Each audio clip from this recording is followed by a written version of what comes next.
اور وہ سب سے مہنگی ترین بجلی ہمیں وہ دی گئی تھی، اور آج بھی جو بجلی ہمیں مہنگی دی جا رہی ہے اسی کا ہی ہم خمیازہ بھگت رہے ہیں.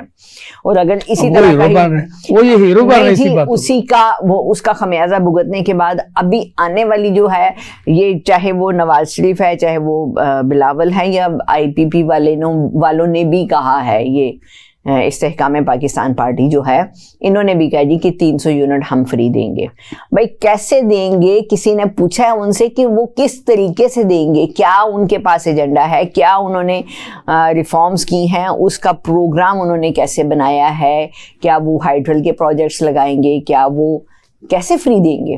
فری دینے کے لیے کہاں سے پیسے آئیں گے؟ پہلے ہی ہم قرضے میں ڈوبے ہوئے ہیں، اس قرضے سے ہم کیسے باہر نکل کے ہم ان چیزوں کو کر سکیں گے؟ دس از دا پوائنٹ. لیکن اگر آپ کسی سے سوال کریں گے کہ وہ آپ نے کیسے دینا ہے تو ان کے پاس جواب نہیں ہوگا. یہی میں کہہ رہی ہوں کہ معیشت کو بحال کرنے کے لیے معاشی پالیسیز دینا بہت ضروری ہے، اور وہ والی پالیسیز جس کو آگے ہم لے کے چل سکیں اور ملک کو رائٹ ڈائریکشن اور ترقی کی راہ پر گامزن کر سکیں. اور وہ پروگرام وہی ہوں گے جس کے اوپر مستقل بنیادوں پر اس پر عمل درآمد ہو. ابھی آپ یہ کہہ رہے ہیں کہ 300 یونٹ پاسبل نہیں ہے فری کرنا. اچھا، اس پہ اگر آپ کے ساتھ بلاول کے ساتھ مناظرہ کر سکتی ہیں؟ دیکھیں جی، میں بلاول کے ساتھ بھی کر سکتے ہیں. ہم تو سب سے پوچھتے ہیں نا کہ بھئی کیسے آپ نواز شریف سے کر سکتی ہیں؟ جی ہم پوچھیں گے کہ کیسے کر سکتے ہیں. دیکھیں میری بات سنیں، عمران خان کی حکومت کی تباہی کی سب سے بڑی وجہ یہ تھی کہ اس نے نعرے لگائے لیکن اس کا ہوم ورک کمپلیٹ نہیں تھا. اس کے پاس معاشی جو اس نے سائنسدان، میں لفظ استعمال کر رہی ہوں، کہا کہ جی میرے پاس بڑے پروگرامز ہیں، نتھنگ. وہ بلین ٹریز والا پروگرام ویسٹ آف منی، یعنی اس کے پاس ٹیم نہیں تھی، نو ٹیم، نو پروجیکٹس. اور ابھی بھی آنے والی جو ہماری حکومتیں ہیں اس سے بہتر ہے کہ میں حقیقت میں کہتی ہوں کہ ٹیکنوکریٹس کی، پڑھے لکھے لوگوں کی جو کہ ایلیجیبل ہیں، ان کی حکومت آئے. یہ سیاسی کھیل بازی چھوڑے، یہ سسٹم ٹوٹلی جو ہے نا اس کو ختم ہو جانا چاہیے. کیوں؟ یہ سیاستدان صرف یہ ملک کے ساتھ سنسیئر نہیں ہے، ہماری عوام کے ساتھ سنسیئر نہیں ہے. یہ صرف اپنے ہی ایجنڈوں پہ کے لیے آتے ہیں، اپنے ہی ان کے ایجنڈے ہوتے ہیں. یہ 4 دن کی یہ جو آپ کی بتا رہے ہیں کہ ہم بجلی کر دیں گے، یہ کر دیں گے، اس کے بعد کیا ہوگا؟ اس کے بعد صرف آپ بھی جانتے ہیں، میں بھی جانتی ہوں، اس کے بعد یہ ہوگا 6 مہینے بعد، 6 مہینے حلف کے بعد 600 وہ 50-60 روپے اور بڑے ہوں گے، آئل بھی بڑا ہوگا، ہر چیز کی طرف پرائسز بڑھ جائیں گی کہ ہم انٹرنیشنلی ہیں، ہم نے IMF کی شرطیں پوری کرنی ہیں. یہ تو ابھی صرف سیاسی نعرے ہیں، ان میں کوئی حقیقت نہیں ہے. ان سیاسی نعروں سے حکومت، ہمارے لوگوں کو باہر نکلنا ہوگا، ان کے ان سیاسی ایجنڈوں سے باہر نکلنا ہوگا. کیوں کہ ہمیں اتنا شعور ہو جانا چاہیے کہ بار بار انہی سیاسی نعروں کے اوپر ہم دھوکہ کھاتے ہیں اور ہم پھر وہی اسی طرف کھڑے ہو جاتے ہیں کہ ہمیں نظر نہیں آ رہا ہوتا، آگے کھائی ہوتی ہے، پیچھے بھی گڑے ہوتے ہیں، تو نہ ہم آگے جانے کے قابل ہوتے ہیں نہ پیچھے جانے کے قابل ہوتے ہیں. محترمہ فردوس انصار صاحب، آپ یہ بتائیں کہ پاکستان کی ایکسپورٹ اور امپورٹ، جی اس وقت ہم امپورٹ زیادہ کر رہے ہیں یا ایکسپورٹ زیادہ کر رہے ہیں؟ دیکھیں نا، ہمیں چاہیے کرنے کی بات، جو بھی سچویشن ہے نا، انڈسٹری بند ہو رہی ہے تو کیا ہو رہا ہے، ہم چاہتے ہیں، ہماری chamber of commerce and industry مسلسل کوشش کر رہی ہے.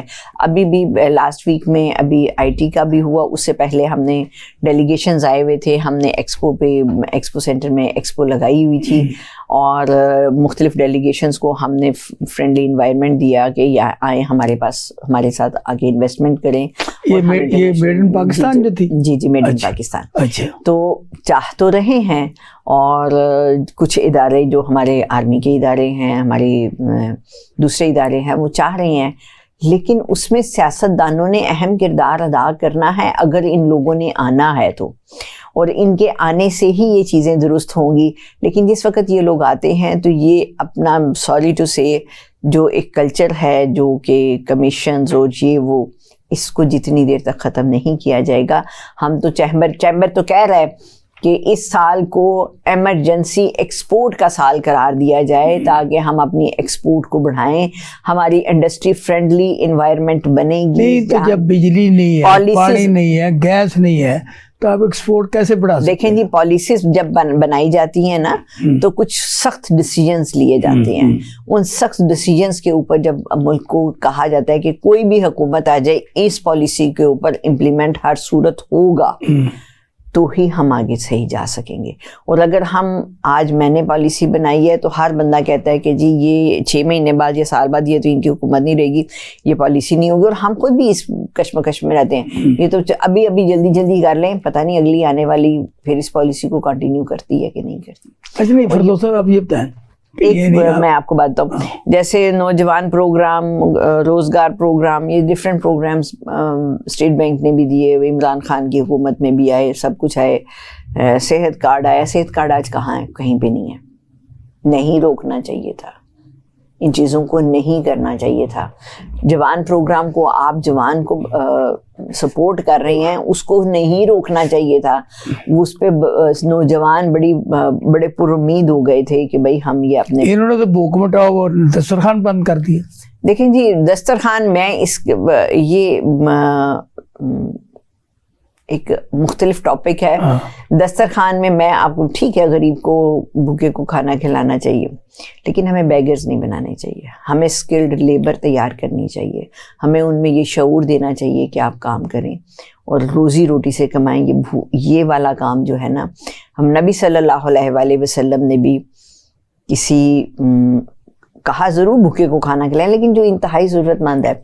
کبھی یہ نہیں کہا کہ جب ان کے پاس کوئی مانگنے والا آیا تھا تو اسے کلہاڑا دے کے بھیجا تھا, اس کو پیسے نہیں دیے تھے. اس کو کہا تھا جاؤ جا کے لکڑیاں کاٹو اور روزی روٹی کماؤ. ہمیں یہ اسکل, یہ شعور اپنی عوام, اپنی یوتھ کو دینا ہوگا کہ ہمیں محنت مل کے کرنی ہے. کل کا آزاد بنگلہ دیش جو ہے وہ آج ہمیں کہتا ہے کہ ہم پاکستان نہیں ہیں, ہم بنگلہ دیش ہیں. کیوں؟ ان کے تو مولویوں نے بھی اپنے ممبروں پہ بیٹھ کے جو جس چیز کی تقلید کر رہے ہیں کہ اپنے گھر میں کام کرو, اسراف مت کرو, اپنی بچیوں کو پڑھاؤ, اپنے بچوں کو اسکل دو. کیوں؟ وہ چاہتے تھے ترقی کرنا, اور آج وہ اس ڈائریکشنز پہ ہیں. اگر یہی ہماری اگر حکومتوں میں اگر سسٹینیبلٹی یا کنٹینیوٹی نہیں آ رہی ہے, پالیسیز ایسی ہونی چاہیے, اور یہ ہمارے اداروں کا فرض بنتا ہے. اور پارلیمنٹ اگر بن جاتی ہے تو کچھ ایسے قوانین سخت قسم کے بنا دینے چاہیے کہ جو پالیسیز جو اچھی حکومتی بنیادوں پر ہیں, جس میں ہماری ٹریڈ کے اوپر ٹریڈ پالیسی سب سے امپورٹنٹ ہے, جہاں پہ فرینڈلی انوائرمنٹ ہو, انڈسٹری کو اس میں سپورٹ کیا جا سکتا ہو, ایکسپورٹ کو سپورٹ کیا جاتا ہو. پھر سب سے زیادہ جو ہمارا نقصان ہوتا ہے ہمارے ڈپلومیٹ کرتے ہیں. اچھا جی, ڈپلومیٹ اس طریقے سے کرتے ہیں کہ میرا اپنا ذاتی ایکسپیرینس ہے, میں نہیں کسی دوسرے کی بات کر رہی, کہ ڈپلومیٹس, انڈیا کے ڈپلومیٹس جو ہے نا, ہم ڈسکس کرتے ہیں کہ انڈین کے ڈپلومیٹس عام شہریوں کی طرح ہر دفتر میں جا کے نا اپنے ملک کے لیے ان سے ڈیلز کر رہے ہوتے ہیں, ان سے معاہدے MOUs کر رہے ہوتے ہیں. انہیں کہتے ہیں کہ ہمارے ملک میں یہ چیز ہے, اس کی ٹریڈنگ کی جائے, یہ ہم آپ کو پرووائڈ کرتے ہیں. ہمارے ڈپلومیٹ کیا کرتے ہیں کہ ہمارے ملک کے ڈپلومیٹس جو ہیں وہ صرف دفتروں میں بیٹھتے ہیں, اور وہ VIP کلچر جو دماغ میں ان کے بیٹھا ہوا ہے اسی کو ہی کرتے ہیں. فردوس نثار صاحبہ سے ہماری گفتگو جاری ہے. ہم نے لینا ایک یہاں پہ چھوٹا سا وقفے کے بعد ہم فردوس نثار صاحبہ سے یہ پوچھیں گے کہ پاکستان میں وہ کون کون سی اشیاء ہیں جن کو زیادہ پاکستان میں بنا کر باہر کے ممالک میں بھیجا جائے اور اس سے ملک کو فائدہ ہو سکتا ہے, اور اس میں یہاں کے عوام کو, پاکستانیوں کو بھی روزگار ملے گا, اور بیرون ملک میں بھی ہماری ساکھ بہتر بحال ہوگی. جی ویلکم بیک. ہم محترمہ فردوس نثار صاحبہ سے یہ پوچھ رہے تھے کہ پاکستان کی معیشت کو کیسے بہتر کیا جا سکتا ہے, اور کون سی وہ اشیاء ہیں جو کہ پاکستان میں بنا کر باہر بھیج جائیں تو اس سے زر مبادلہ ڈالر زیادہ آ سکتے ہیں. جی بہت شکریہ, اور بڑا امپورٹنٹ آپ نے کویسچن کیا ہے, اور اس کی ضرورت ہے کہ ہمیں اس کی آگہی ہو. ہماری الحمدللہ پروڈکٹس دیکھی جائیں تو پاکستان خزانوں سے بھرا ہوا ہے. کپڑے کی پروڈکٹس انڈینس ہم ان سے زیادہ اچھا بناتے ہیں. ہمارا جو اسٹینڈرڈ ہے نہیں اسٹینڈرڈ اسٹف ایچ اینڈ ایوری تھنگ بہت اچھی ہے. جب ہم جہاں پہ بھی جائیں نا, جب پاکستانی اور انڈینس کو دیکھا جائے تو لوگ کہتے ہیں انڈین کا تو کچرا ہے, اور انڈین خود ہماری پروڈکٹ کو بہت پسند کرتے ہیں, چاہے وہ دبئی چلے جائیں, چاہے امریکہ UK میں چلے جائیں. لیکن بات یہ ہے کہ ہماری پرابلم یہ ہے کہ ہم اپنی پروڈکٹ کو وہاں تک پہنچا ہی نہیں پاتے. یہاں پہ میں نے پہلے مانگ زیادہ ہے, بالکل پسند کی جاتی ہے اور مانگ زیادہ ہے. تو اس میں کس کا کردار غلط ہے, حکومت کا, آپ کا, یا؟ دیکھیں جی, یہ جب ہمیں بڑا آرڈر آ جاتا ہے, ہمارے پاس فائنینس نہیں ہے, ہم جب پالیسیز کی طرف گورنمنٹ کی طرف جاتے ہیں وہاں پہ بھی پرابلم آتی ہے. پھر ہمیں جب ہم نے وہاں پہ ایکسپورٹ کرنی ہوتی ہے تو وہاں پہ جو ٹیکس لگتا ہے, ہم کہتے ہیں فری ٹیکس فری ہماری پروڈکٹ کو پروموٹ کیا جائے. انڈینس نے جا کے, ان کے ڈپلومیٹس نے یہ سارے کام کیے ہیں, اور ہمارے پاکستانی جو ڈپلومیٹس ہیں وہ ان چیزوں کے اوپر ایفرٹس نہیں کرتے ہیں. ہمیں ان چیزوں کے, ان پالیسیز کو غور کرنا ہوگا. اور ہمارے چیمبر آف کامرس سے ہمارے پریزیڈنٹ کاشف انور صاحب, ہمارے senior vice president Zafar Mahmood صاحب مسلسل ابھی بھی ان چیزوں کے اوپر بڑا بار اس چیز کا ذکر کر رہے ہیں کہ ہمیں ایکسپورٹ کو بڑھانی ہے, اور ایکسپورٹ کے لیے فرینڈلی انوائرمنٹ کریٹ کروایا جائے تاکہ ہم اپنی ایکسپورٹ کو بڑھا سکیں. اور ہمیں جو ٹیکسز وہاں پہ جا کے لگتے ہیں وہ اس کو فری کروایا جائے, ٹیکس فری کروائی جائے. آپ اسپیسیفک کچھ چیزیں بتائیں. جی میں آپ کو کلودنگ میں آ جاتا ہے, بیڈ شیٹس میں آ جاتا ہے. بیڈ شیٹس ہیں, ٹاولس ہیں, کپڑے کی بہت ڈیمانڈ ہے. چھوٹی آئٹم ہے نا, چھوٹی آئٹم. اس کے بعد ہماری دیکھیں جی بڑی آئٹمس میں پھر ہماری آٹو موبائلس میں آ جاتے ہیں. افریقہ میں ہمارے بہت زیادہ اس کا پوٹینشیل موجود ہے, اور وہ پچھلے دنوں بھی آئے تھے, ہمارے چیمبر آف کامرس میں بھی آئے تھے. روانڈا سے آتے ہیں, نائجر سے آئے ہیں, یعنی افریقہ کے جتنے بھی چھوٹی سی مارکیٹ. نہیں, آپ کو غلطی لگ رہی ہے. اس وقت چائنا انڈیا جو ہیں وہ نئی مارکیٹ کو ایکسپلور جب کیا جاتا ہے تو یہ بہت بڑی مارکیٹ ہے. اچھا, ہاں, ہمیں وہاں پہ اپنی جگہ بنانے کی ضرورت ہے. آپ کی لیکن زیادہ کون سی گڈس امریکہ اور UK میں جاتی ہیں؟ ہماری جو سب سے زیادہ جاتی ہیں وہ کلودنگ سے حوالے سے ہیں. اسپائسز میں انڈیا بہت, دیکھیں انہوں نے ہمارا ہی نمک لے کے اپنے نام سے بیچ لے ہیں, ہمارے ہی چاول لے کے اپنے نام سے بیچ رہے ہیں. یہ کس کی کمی ہے؟ کبھی اس پہ سو کیا آپ نے؟ جی دیکھیں, یہ جس وقت آپ دیں ہمارے سیاستدانوں کو مبارکباد ہی ہم تو دینے کی کریں گے کہ انہی کی وجہ سے بنا. نواز شریف کے دور میں یہ سالٹ کا بھی انہوں نے کیا نا, نواز شریف کے دور میں. باقی ساری باتیں ہو چکی. آپ جس کمیٹی کی کنوینر ہیں, جی کلچر کا کیا کام ہے؟ میں تو حیران ہوں کہ چیمبر آف کامرس میں کلچر ہے. کلچر اور ہیریٹیج یعنی ثقافت اور تہذیب جو ہے یہ ہمارا خاصہ ہے. اور اس کے ساتھ جس وقت ہم ان چیزوں کو جوڑتے ہیں, تو جب ہم انٹرنیشنل ٹورزم کو, ہم اپنی ثقافت کو جس وقت ریپرزینٹ کرتے ہیں تو انہیں ہم بلاتے ہیں کہ یہ رنگدار کلچر بھی ہے اس میں. جی رنگین کلچر کو تو ہم نہیں جانتے, ہم تو اس کو جانتے ہیں جو ہمارا تہذیب, ہماری رہن سہن, ہماری ہیریٹیج جو ہماری ہے اس کے لیے بات کرتے ہیں کہ اس کو سیو کیا جائے. اچھا, یہ کمیٹی کب بنی؟ جی اور اس کا اصل میں جو مینیفیسٹو ہے اس کی بیک گراؤنڈ کیا ہے؟ جی یہ کمیٹی کو 2 سال ہو گئے میں اس کو رن کر رہی ہوں, اور الحمدللہ میں نے 3 سے 4 سال. میں نے یہ آپ سے سنی ہے, مجھے نہیں پہلے پتا. حالانکہ میں چیمبر آف کامرس جب سے بنا ہے نا. جی یہ میں نے فرسٹ ٹائم اس کا لیا تھا, اور یہ مجھے پوچھا گیا تھا کہ اس کو کیوں آپ لے رہی ہیں. دیکھیں, میں سری لنکا گئی تو وہاں پہ میں نے دیکھا کہ جو ان کی پیکنگز ہیں نا, ان کی ہر جگہ پہ نا ان کا سیلون اور اپنی پیکنگز میں بھی اپنے کلچر کو وہ شو کر رہے تھے. اور میں نے جس وقت پاکستان بات کی تو میں نے کہا کہ کلچر کا اس کے کیا کام. میں نے کہا نہیں, ہم اپنے پنجابی کلچر کو اگر دیکھیں تو ہمیں پیکنگز میں بھی اپنے پاکستانی پنجابی کلچر کو شو کرنا چاہیے. اپنی انڈسٹری جو ہے جب ہم پیکیجنگ کرتے ہیں تو اس میں اس چیز کو لوگوں کو شامل کیا جانا چاہیے. گفٹس بناتے ہیں تو بھی ہمیں شامل کرنا چاہیے تاکہ وہ ایک چیز لگے یہ پاکستان ہے. ٹھیک.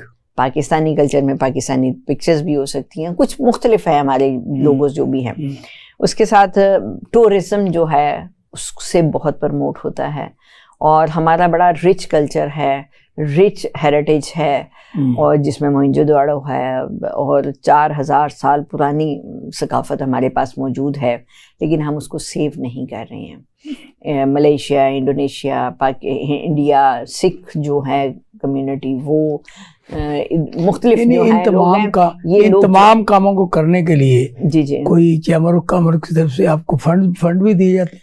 نہیں جی, ہمیں کرنے کے لیے فنڈ نہیں دیے جاتے, لیکن ہم ہمیں کیا ہوگا؟ نہیں جی, ہم نے سفارشات پیش کی ہیں, اور اس میں پنجابی کلچر کے حوالے سے ہم نے جب بات کی, اور میرا خیال ہے کہ مجھے جو ابھی تک کا پتہ ہے کہ پنجابی کلچر کے حوالے سے جس دن میں نے سیمینار کا انعقاد کیا تو لاہور چیمبر آف کامرس کی ہسٹری کا وہ فرسٹ ڈے تھا, جس دن پوری سیمینار جو ہے, ایون کہ ہمارے president of Lahore chamber of commerce Kashif Anwar صاحب, senior vice president Zafar Mahmood صاحب, عدنان بٹ صاحب, وائس پریزیڈنٹ عدنان بٹ صاحب, سب نے پورا پروگرام بما آڈینس کے, اور جو ہمارے گیسٹ اسپیکرز جس میں ہم بھی گئے تھے, نہیں اچھا, گیسٹ اسپیکرز جو تھے سب نے پنجابی میں پروگرام کنڈکٹ ہوا, پنجابی میں بات ہوئی, اور پنجابی کے حوالے سے بات ہوئی, اور پنجاب کے حوالے سے بات ہوئی, کیونکہ وہ ہم نے پنجابی کلچر, اس کا ٹاپک تھا پنجابی کلچر. پھر ہم نے یہ کہا کہ اس کا فائدہ ہوا کچھ؟ جی بہت فائدہ ہے. دیکھیں, فائدے کے لیے ان چیزوں کے لیے دوررس نتائج ضروری ہوتے ہیں. نہیں, آپ جس انسٹیٹیوشن میں بیٹھی ہیں نا, جی وہ ہے کاروبار. جی وہ کوئی کام بھی کرتے ہیں کاروبار کے طور پر؟ جی بالکل کاروبار کے طور پر کرتے ہیں. کاروبار میں دیکھیں بات یہ ہے کہ کاروبار یہ نہیں ہے کہ صرف ہم نے اس کو آواز, اگر ہم لاہور چیمبر آف کامرس سے کر رہے ہیں تو ہم چاہ رہے ہیں کہ ہمارے ملک میں بھی اس کے لیے جو پنجابی ادب کے ساتھ ریلیٹ لوگ ہیں اس کی آواز بنے, اور ہمارے اس کلچر کو بھی اٹھایا جائے. جیسے سندھ میں سندھی کلچر کو منایا جاتا ہے. ہم بے شک پاکستانی ہیں, لیکن مختلف کمیونٹیز بھی ساتھ اس میں اٹیچ ہیں. پاکستان کے ساتھ ساتھ یہ پاکستان کی خوبصورتی ہے, کیونکہ کچھ لوگ کہتے ہیں کہ آپ ہمیں اس میں مختلف ڈیوائیڈ کریں. ڈیوائیڈ نہیں کریں, ہمارے مختلف کلچر ہمارے پاکستان کی خوبصورتی ہیں, لیکن اس کو اگر ہم نے سنبھالنا نہیں ہے, اس کو ہم نے اجاگر نہیں کرنا, تو ہماری آنے والی جو نسل ہے, ہماری آنے والی نسل رہ گیا جو میں نے کیا تھا. جی یہ کیوں بنانی پڑی, اس کی ضرورت اس کو بنانے سے ہمارا, میں انیشیٹ میں آپ کو آگے آ رہی تھی کہ ہم نے جب پنجابی ڈے کی بات کی تو جس وقت بیساکھی کا پہلے دن منایا جاتا تھا, تو ہم نے کہا کہ کیوں نہ پنجابی ڈے کو منایا جائے. جو انٹرنیشنل ٹورزم ہے اس کو لوگ اٹریکٹ ہو کر آئیں, ان میلوں کو پھر وزٹ کرتے ہیں, آئیں اور آ کے دیکھیں. اسی طرح ہیریٹیج کو ہے کہ ہیریٹیج جس وقت ہم اس کو سیو کرتے ہیں, اس کے لیے ہاسپٹیلٹی کی طرف جاتے ہیں, تو پھر ہم چاہتے ہیں کہ انٹرنیشنل ٹورزم ہمارے ملک میں آئے, اور ان کو زر مبادلہ ہمارا آئے گا, ہمارے پاس پیسے آئیں گے, ڈالرز آئیں گے, کیونکہ لوگ انٹرنیشنل سے آئیں گے, پاکستان میں وزٹ کریں گے. تو یہ ایک جو بزنس کمیونٹی کا جو پلیٹ فارم ہے, یہاں سے آواز اٹھانے کی مطلب ہی یہ ہے کہ ہم ان چیزوں کو فوکس کرتے ہوئے انٹرنیشنلی بھی جب ہمارے ڈیلیگیشنز جاتے ہیں, لاہور چیمبر آف کامرس سے جاتے ہیں, تو ہم اس چیز کی نمائندگی کر سکیں کہ ہم اس پہ کام کر رہے ہیں, اور آپ آئیں اور ہمارے ملک میں آ کے وزٹ کریں, اور ہمارے کلچر کو آ کے دیکھیں اور اچھا لگے. اچھا, اس کلچر میں یہ پتنگ بازی بھی ہے؟ دیکھیں جی, پتنگ بازی بالکل تھی, لیکن غلط ہاتھوں میں, غلط چیزوں میں جانے سے اس کا نقصان ہوا. ہم اگلے دن بھی, اور اس کا ملک کو کتنا نقصان ہوا, اتنے لوگ فارنرز آتے تھے. لیکن دیکھیں بات یہ ہے کہ وہ ہر چیز کا پازیٹیو نیگیٹو ہوتا ہے, لیکن اس کو اگر اچھے طریقے سے کچھ پالیسی دے کے کیا جاتا تو شاید اس میں یہ اتنی شدت غلط نہ ہوتی. بڑی دنیا آتی تھی بسنت منانے کے لیے لاہور میں. نہیں, ہم نے دیکھا یہاں 5 اسٹار ہوٹلوں میں جگہ نہیں ملتی. بالکل. اور پھر ابھی دیکھیں ہم یہی تو چاہ رہے ہیں نا, ابھی اس سال بھی کچھ لاہور ڈے کے حوالے سے, لاہور کے حوالے سے منایا گیا, فارنرز آئے ہیں, وزٹ کیا ہے, لیکن ہم اس کو کہتے ہیں کہ اس کو مزید بہتر کیا جائے, پریزنٹیبل کیا جائے, تاکہ اس میں زیادہ سے زیادہ لوگ آئیں اور ہمارے لیے. اچھا یہ آپ کی کمیٹی میں صرف چیمبر کے لوگ ہیں یا باہر سے بھی ہیں؟ دیکھیں جی ہم نے مختلف مکتبہ فکر کے لوگوں کو بیچ میں انوائٹ کیا تھا اور الحمدللہ سب لوگ ہی آئے تھے جس میں ادبی لوگ بھی تھے. نہیں جو کمیٹی آپ کی ہے کمیٹی جی جی ویسے تو آپ جس کو بلائیں وہ آ جاتا ہے. جی جی کوئی ورکنگ کمیٹی ایسی ہے جس میں چیمبر کے علاوہ چیمبر کے ہاں جی ہم ایز اے گیسٹ بلا سکتے ہیں اور اس میں ان کی سفارشات بھی لے سکتے ہیں اور وہ آنا چاہیں تو آ سکتے ہیں. یعنی ممبر نہیں ہو سکتے وہ ممبر گیسٹ ہوں گے. ہاں ایز اے گیسٹ ہوں گے. ممبرز جو ہوتے ہیں وہ تو ممبرز پرماننٹ ممبر ہوتے ہیں اور وہ لاہور چیمبر آف کامرس کے جو ممبر ہوں گے وہی اس کمیٹی کے. کتنے ممبر ہیں اس کے؟ ہمارے 20 ممبرز ہوتے ہیں منیمم تو 10 ہونے چاہیے اور اس کے بعد 20 ہوں تو وہ زیادہ بیسٹ ہوتا ہے. اور اس میں مقصد یہی ہوتا ہے کہ اویئرنیس دی جائے. صرف ممبرز میں ممبر جو ہوتے ہیں وہ آتے ہیں میٹنگز کرتے ہیں اور اس کے اوپر ایجنڈا ہم ڈیسائیڈ کرتے ہیں. اس کے بعد پھر ہم کوشش کرتے ہیں کہ اس میں ٹاپک لے کے اویئرنیس سیشن دیا جائے. اور اس اویئرنیس سیشن کی میں آپ کو سکسیزفل بات یہ بتاؤں کہ جب ہم نے یہ لاسٹ ٹائم کروایا تو ہر کوئی ہیریٹیج پہ بات کر رہا تھا. میں نے کہا دس از دا سکسیس. آج لوگ اس کے اوپر بات کر رہے ہیں. ہیریٹیج پہ جب بات کر رہے ہیں ہر کوئی اپنے اپنے ایکسپیرینسز اپنے رائے دے رہا تھا. بعد میں بھی سیشن ہونے کے بعد میں بھی 2 ہم پروگرامس میں گئے. تو بات یہ ہے کہ سوسائٹی میں جب اویئرنیس دی جاتی ہے کسی ٹاپک پہ آواز اٹھائی جاتی ہے اور لوگ اس کو جاننا چاہ رہے ہوتے ہیں اس کے اوپر اپنی رائے دے رہے ہوتے ہیں ڈسکس کر رہے ہوتے ہیں تو ہمارا مقصد یہ تھا کہ ہماری جنریشن ان چیزوں سے بہت دور ہوتی چلی جا رہی ہے تو ہم اس کے اوپر آواز اٹھائیں. اور اس وقت کی ضرورت ہے کہ ہیریٹیج ہمارے پاس ایک مضبوط ٹول ہے ہمارے پاس. پچھلا جو آپ کا سیشن تھا جی جی اس میں بڑی اچھی مقالے پڑھے گئے بڑی اچھی باتیں ہوئی لیکن ایک محترمہ کو آپ نے بلایا تھا وہ پنجابی کے خلاف اور پنجابی لوگوں کے خلاف بات پہ دیکھیں اس پہ کو آپ نے ایکشن لیا جیسے پورا جو آپ کا بہترین سسٹم چل رہا تھا وہ دھڑام ہو گیا. نہیں دھڑام تو خیر نہیں اس کو کہہ سکتے لیکن ہر اختلاف رائے جو ہوتا ہے یہ خوبصورتی ہوتی ہے. ڈیفینیٹلی وہ جس سیٹ پہ آئی ہیں شاید وہ بھی نئی تھیں اور ابھی انہیں اس جگہ پہ کہ اس کو کیسے میں نے پریزنٹ کرنا ہے اس کی نمائندگی کیسے کرنی ہے. نہیں بہت بڑی سرکاری افسر تھی بھائی. جی وہ آپ بالکل تھی. میں اب ان کا نام نہیں لینا چاہ رہی تو آپ پلیز اس کو لیکن یہ ہے کہ تھوڑا سا انہوں نے ان کو بات کرنے کا بیسیکلی انداز اچھا نہیں تھا. ہاں انداز کو اگر بات کو خوبصورتی سے وہ کرتی تو ایک ہوتا ہے اوئے ایک ہوتا ہے ذرا آپ اس طرح کی اگر بات ہو جاتی تو بڑا مختلف تھا. وہ اپنے آپ کو ہی وہ بھی پنجابی ہیں اگر وہ اس انداز میں لے کے چلتی تو زیادہ خوبصورتی سے بات کو کر سکتی تھی. اور ایجوکیشن زیادہ میٹر نہیں کرتی ہے. میں ایجوکیشن کے ساتھ تہذیب اور تمدن کی جو بات کرتے ہیں نا یہ وہ بہت میٹر کرتی ہیں اور یہی وہ چیزیں ہیں جس کے لیے ہم آواز اٹھا رہے ہیں.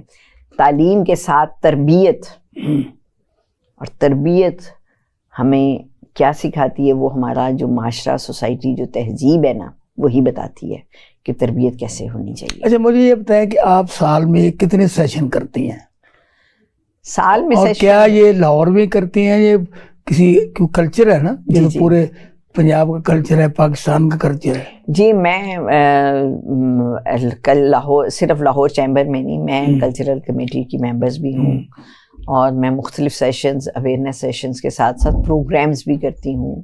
ادبی محافل میں بھی اس قسم کے ہم کرتے ہیں تاکہ لوگوں میں یہ شعور اور یہ بیداری آتی رہے اور لوگ اس کے اوپر ہم اپنے حصے کی شمع جلاتے رہیں اور آواز اٹھاتے رہیں تاکہ لوگ اس سے زیادہ. اچھا اس میں مسائل کیا ہیں اور خوشیاں کیا ہیں؟ مسائل کیا ہیں اور خوشیاں کیا ہیں؟ مسائل آپ اس کو رن کر رہے ہیں آپ رن کر رہے ہیں نا آپ کے لیے مسائل بھی ہوتے ہوں گے. دیکھیں مسائل اور خوشیاں تو یہ ہے نا کہ ہم لوگوں میں ایک جب اویئرنیس آتی ہے اور اس میں پروگرام میں لوگ جس وقت اپنی ہسٹری کو جانتے ہیں تو وہ بہت خوش ہوتے ہیں. اس دن سید سیف الدین صاحب نے جس طریقے سے بات کی مجھے 100 فون آئے ہیں مبارکباد. اچھا میں یہ حقیقتاً کہہ رہی ہوں آپ کو؟ ہاں جی کہ جتنی خوبصورتی سے آپ نے اس پروگرام کو کروایا، اور ہمیں جو چیزیں بالکل نہیں پتہ تھی کہ ہم 50 60 سال کے ہو گئے ہوئے ہیں، ہم ان چیزوں سے بالکل لا علم تھے، آپ نے ہمیں وہ اویئرنیس دی. تو میں نے کہا جی یہ اویئرنیس آپ تک نہیں صرف رہنی چاہیے، یہ آپ نے آگے جنریشن میں آگے سے سب کو اس کو اسپریڈ کرنا ہے. تو یہ ہمارے لیے بڑی خوشی کا مقام ہے کہ ہم نے وہ 100 لوگ نہیں تھے، وہ 100 فیملیز اور 100+ ہو جاتے ہیں. تو یہ جو ہرڈلز ہوتی ہیں جس وقت چھوٹا سا جس کا آپ نے اختلاف کا ذکر کیا، تو وہ اختلاف میری نظر میں اختلاف نہیں تھا، اس میں بھی بہت مثبت پہلو تھے کہ اس میں سے کسی نے ان کی جو نیگیٹو پوائنٹ تھا اس کو پازیٹیولی آگے سے ریپرزینٹ کیا، ٹھیک ہے، اور کسی نے ان کی نیگیٹیوٹی کو بھی مختلف انداز میں جب بیان کیا، اور پھر ساتھ موازنہ کیا اہل علم کا جو تہذیب ہمیں بتا رہے تھے، جو ہماری ثقافت ہمیں بتا رہے تھے، جو ہماری ہسٹری ہمیں بتا رہے تھے، اور ہسٹری ہماری کتنی خوبصورتی سے ہمیں ہماری نمائندگی کر رہی ہے کہ ہم کتنے رچ تھے پنجابی، اور کتنے کیا کہتے ہیں ترقی یافتہ تھے اس زمانے میں. قلعہ روہتاس کی بات میں اگر کروں تو قلعہ روہتاس میں گئی تو میں نے وہاں پہ جو پانی کا نظام انہوں نے بنایا ہوا تھا، انٹروڈیوس کرایا ہوا تھا، میری عقل دھنگ رہ گئی کہ ہم سائنس کے آج کے دور میں بھی اس طرح کا خوبصورت نظام نہیں بنا سکیں گے، کہ بہت گہرے نیچے کنویں ہیں لیکن کنویں نہیں ہیں، کہ انہوں نے سسٹم بنایا تھا کہ جانور اور گھوڑے جو ہیں سیڑھیاں نیچے بہت نیچے جا کے وہ پانی پیتے تھے، دوسری سائڈ سے وہ نکل کے اوپر نکل جاتے تھے. پھر اسی طرح انہوں نے یہ تو صرف جانوروں، ہاتھیوں اور گھوڑوں کے لیے، کیونکہ وہ قلعہ روہتاس میں جو بیسیکلی وہ جگہ ہے جہاں پہ جو ہمارے بادشاہ تھے ان کا ٹھہرنے کی جگہ تھی، جہاں پہ ان کے لشکر صرف اسٹے کرتے تھے، صرف لشکر. اتنا بڑا نظام تھا. ہاں اتنا بڑا سسٹم ہے. تو وہ لشکروں کو روکنے کے لیے جو تھے نا، ٹھہراؤ کے لیے، ان کے مکانوں کے لیے، اور صرف اپنے انہوں نے آرام کے لیے تھوڑی سی ایک جگہ کو ایکوائر کیا ہوا تھا، باقی صرف بڑا ایریا اس کا. تو اب وہاں پہ وہ جو سسٹم ہے، پھر آج تک ہمیں شاہی قلعہ میں اب ٹائم ہو رہا ہے ختم، تو آپ اپنی کسی غزل کے چند اشعار جو ہے نا، جی وہ بھی ذرا ہو جائیں جو آپ کو پسند. جی ایک بات میں مکمل کر کے اپنا کچھ اشعار بھی کہہ دیتی ہوں. قلعہ روہتاس کے بعد ہم لاہور کی بادشاہی مسجد کی شاہی قلعے کی بات کریں نا، تو شاہی قلعے میں آج تک آپ یہ ڈائگنوز ہی نہیں کر سکے کہ دیوار سے کان لگا کے آواز کیسے دوسرے تک پہنچتی ہے. کیا آپ اس کو کر سکیں؟ چلو اب اپنا تھوڑا سا کلام سنا دیں اور اس پہ کہہ رہا آپ سے یاد لیں. جی بہت شکریہ.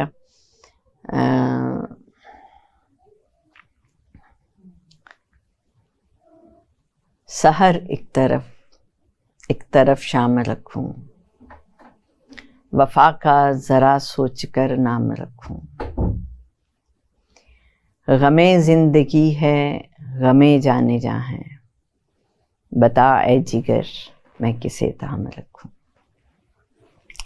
فردوس نثار کھوکھر صاحبہ سے ہماری گفتگو جاری تھی. ہم یہ گفتگو گھنٹوں ان سے جاری رکھ سکتے ہیں، لیکن وقت کی قید ہے. بار بار مجھے کہا جا رہا ہے کہ ٹائم ختم ہو گیا ہے. تو میں اور میری مہمان محترمہ فردوس نثار صاحبہ آپ سے اجازت چاہتے ہیں. میرے سوال اور فردوس نثار صاحبہ کے جواب، اس کا فیصلہ آپ نے کرنا ہے، اور فیصلہ کرنے کی طاقت اور ہمت آپ میں ہے.